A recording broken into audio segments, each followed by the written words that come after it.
চাঁদাবাজি যদি না থাকে দল চলবে না। আমার দেখা অভিজ্ঞতা থেকে বলছি, চাঁদাবাজি বন্ধ হলে রাজনৈতিক দল অচল হবে। চাঁদাবাজি ছাড়া দল চলে না।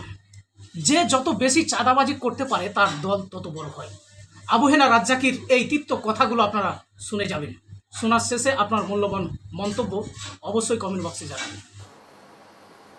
তারপর আপনি আসেন এখন চাঁদাবাজি বিষয়টা কি। সেই এনসিপির চাঁদাবাজি বলেন, আপনার চাঁদাবাজি, XYZ এর চাঁদাবাজি, হটেভার ইট ইজ। চাঁদাবাজির অভিযোগে কোনো দল থেকে বহু লোককে বহিষ্কার করা হচ্ছে, তার মানে চাঁদাবাজি হচ্ছে। আপনি বহিষ্কার করে প্রমাণ করতেছেন যে চাঁদাবাজি হচ্ছে। এখন বলতে পারেন এটার মূল কারণটা কোথায়? চাঁদাবাজি রাষ্ট্রীয়ভাবে বৈধ এবং চাঁদাবাজ গ্রুপ যেখানে চাঁদাবাজি করে, ফর এক্সাম্পল একটা জায়গায় কিছু লোক নিয়মিত চাঁদাবাজি করে, 10 জন 15 জন, রাষ্ট্রীয়ভাবে কিভাবে বৈধ বলছি, আসতেছি।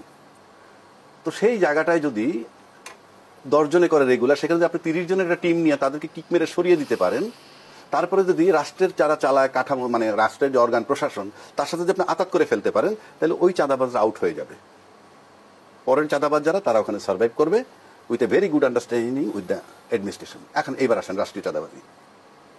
আপনি কি ধারণা এরকম যে একজন লোক মাসিক বেতন দিয়া কিংবা নর্মাল ঘুষ খাইয়া, নর্মাল ঘুষ বলতে আমি অ্যাজ ইউজুয়াল যেটা পাওয়া যায় সেটা করে, বেনজিরের প্রাসাদটা দেখছেন তো কয়দিন আগে, ছবিতে দেখছেন না?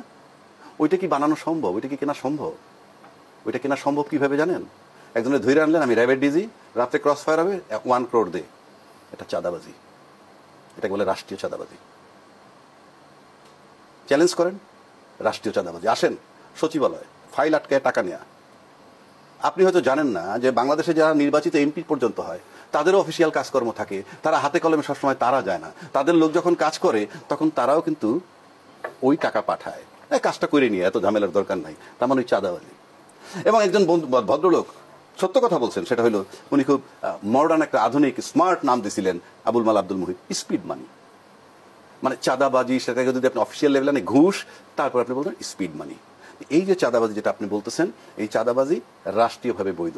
আমি দায়িত্ব নিয়ে বলছি, আপনি রাজুকের অফিসে যাবেন সন্ধ্যার পরে, বিভিন্ন জায়গায় সারাদিন মাঠে চৈশা এসে তারপর সন্ধ্যার পরে আপনাদেরকে টাইম দেওয়া হয়, ওখানে যাবেন, আপনার চাঁদা দিবেন, আপনার কাজ করবেন। That is the reality. তো রাষ্ট্র যখন অ্যাপ্রুভ করে, এই চাঁদাবাজি দমাবে কে?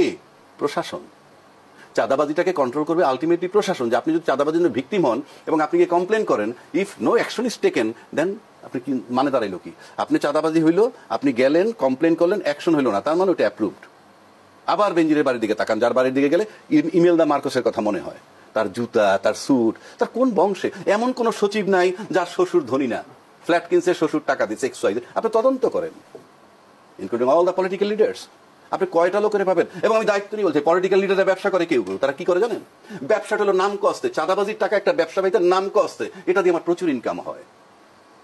আমরা দেখেছি আওয়ামী লীগের সময় এমন কোন এমপি নাই যিনি কৃষি খামার করেন নাই, অর্থাৎ মৎস্য ইত্যাদি ইত্যাদি, তার থেকে হাজার হাজার কোটি টাকা আসতো। আর আমাদের দেখা যারা মাছের ঘের আসে, তারা কি করে, তারা আমরা দেখি এমপি মাছের ঘের করলেও শত শত কোটি টাকা পায়।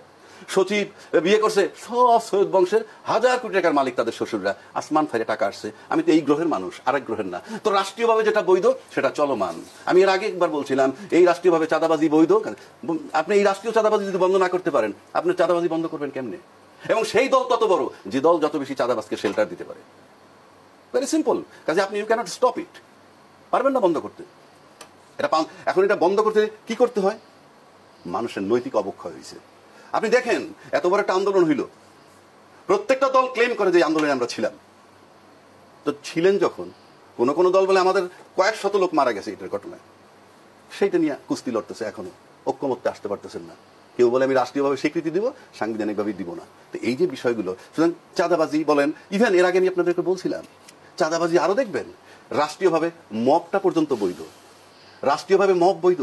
এই যে আপনি ক্রস ফায়ারে লোক মারছেন, কোন রাষ্ট্রের কোন আইন বলতেছে যে আপনি ক্রস ফায়ার দিতে পারবেন? বলেন, কোন রাষ্ট্রের কোন আইন বলে আপনি আয়নাঘরে রাখতে পারবেন? এটা রাষ্ট্রীয় মব।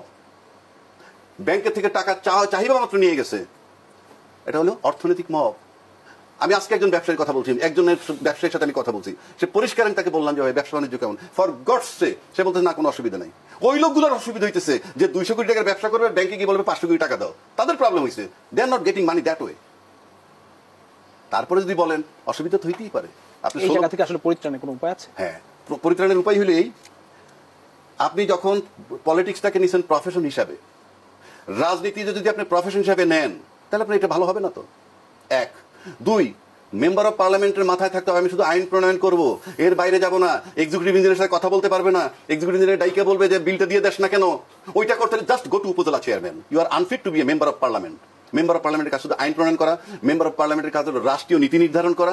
মেম্বার অফ বাংলাদেশের প্রত্যেকটা এমপি কন্ট্রাক্টরি করে, বাংলাদেশের প্রত্যেকটা এমপি ডেভেলপমেন্টের টাকার সাথে ইনভলভ। কেন? কারণটা কি? আপনি যদি এটা বন্ধ করতে পারেন যে এমপির কাজ শুধু আইন প্রণয়ন করা, তাহলে আপনি এমপির নমিনেশনের জন্য লোক খুঁজে পাবেন না। শুনতে পেয়েছেন আবু হেনা রাজ্জাকীর এই বক্তব্যটি, যে আমাদের দেশে কিছু দল আছে যারা চাঁদাবাজি করতে অভ্যস্ত, তারা অনেক বড় দল মনে করে, কিন্তু সেই দলটা পরিচালিত হয় কিভাবে? চাঁদাবাজ দিয়ে। যে যত বড় দল তার তত চাঁদাবাজি। যারা চাঁদাবাজি ছাড়া চলতে পারে না তাদের মুখে তো বড় বড় কথা মানায় না। একটা জিনিস প্রমাণ করেন, একটা জিনিস লক্ষ্য করেন, আবু হেনা রাজ্জাকীর কথাগুলো প্রতিটা কথাই কিন্তু গুরুত্বপূর্ণ কথা। আমাদের দেশে যারা বড় দল হিসাবে এখন আখ্যা দিচ্ছে যে তারাই বড় দল, কিন্তু তাদের ভিতরেই দেখেন চাঁদাবাজি আছে। চাঁদাবাজির অভিযোগে নেতাকর্মীকে বহিষ্কার করছে, তার মানে চাঁদাবাজি তারা করতেছে। যদি চাঁদাবাজি না করতো তবে তো বহিষ্কার আর করতো না। দেশে তো এখন আর আওয়ামী লীগ নাই। যে এতদিন আওয়ামী লীগ চাঁদাবাজি করতো, খুন গুম রাহাজানি যত কিছু করার আওয়ামী লীগ করতো।